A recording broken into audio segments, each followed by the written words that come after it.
Hey, it's your professional sarcastic man and seeker of attention, Chris, here with a review on Mighty Morphin Power Rangers number 39, the finale of Beyond the Grid. So written by Marguerite Bennett, art by Simone DeMeo, colors by Whitney Kogar, and the cover by Jamal Campbell. So on the Shattered Star, the home of the Zeo Crystals, the newly created Solar Rangers have their final stand against the corrupted morphing master, the Praetor.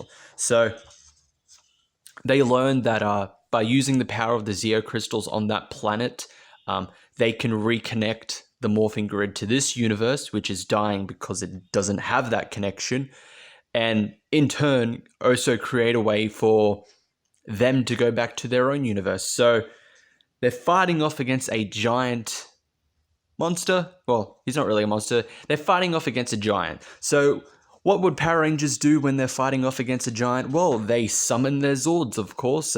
They get their own new Solar Zords. That's probably not the official name. I'll just say it is because they are the Solar Rangers now. So they get their Solar Zords. The designs, it's supposed to harken to that whole, it's a mix of like ancient and cosmic with the Solaric. So I get it. But I've seen better design Zords, so it's not bad. That's all I say. It's simple-ish. So the battle rages on, and they're told they need to recombine the powers that they split back into one in order to finally power up the Zeo Crystals, connect the morphing grid, etc. So how else do Power Rangers combine their powers into one? Well, with a Megazord, of course. Now, as a Megazord, I think the Zord looks a bit better. It definitely looks a bit better.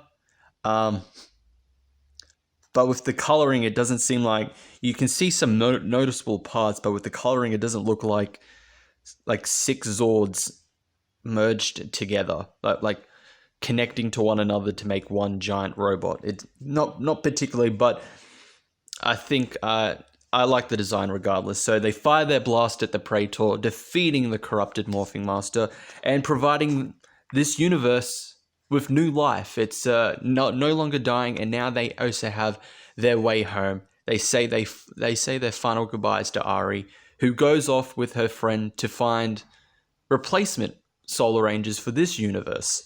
So leave it there. Story. I'm going to go with we'll go 3.5 out of 5. This is a good story. A nice end to Beyond the Grid. It is a bit quick with the with like 2/3 of this, but I feel like if this was an actual like Power Rangers show, it would work much better. But as a comic book, you really got to condense a lot of those battles. So, but I liked it. I liked it anyway. I think it was a good, nice end to Beyond the Grid. The art and coloring by Simone DeMeo and Whitney Kogar.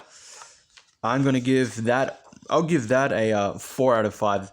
I think they saved their best for last with this issue. There are a lot of panels where just the art and coloring is really good. Here, when they introduce the Zords, this double page spread of the ongoing space battle above the Shattered Star, and then later on when they combine into the Megazord and defeat the Praetor, the art and coloring is really, really good. Like I said, not a big fan of the design of the Zords and the Megazord, but the art and coloring on them make it really, really look more phenomenal. Haha, you see what I did there? The cover by Jamal Campbell, 4.5 out of 5. It's a Jamal Campbell cover. They are always amazing, always perfect. Great cover by Jamal Campbell. Liking the designs of the Solar Rangers on here. The art and coloring make them look much, much better.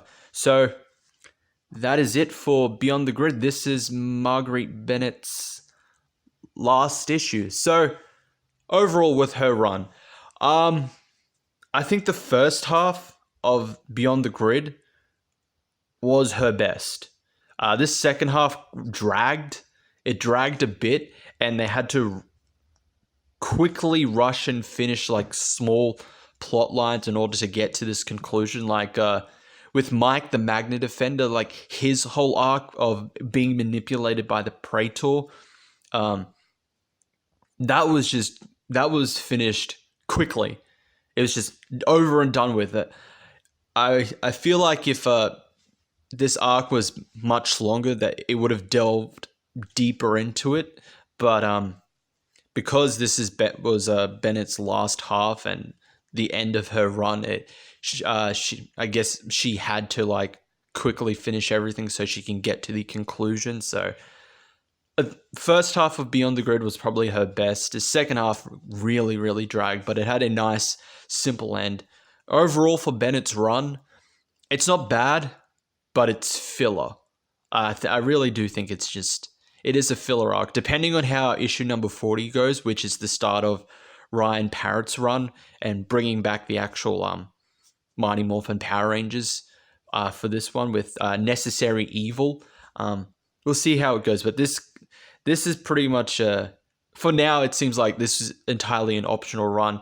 I stand by my statement that this should have been called something else. It should not have been called Mighty Morphin Power Rangers because technically only one of them is. Only one is of that team. And even then, it's one from an alternate universe. So it should have gone on under a different name. Just put MMPR on hiatus or something. You could have just called this Power Rangers. Maybe continue with the numbering, and then once Mighty Morphin came back, change the name back, but still continue the number, something like that. It should have just gone by a different name, but it wasn't bad overall. Like it ranged from okay to good at parts. Art was a bit of a mix, but I think they saved at least their best for last. The covers were always good by Jamal Campbell. You're never going to go wrong with his covers. So that is it for this review. Thank you all for watching. I'll see you all next time.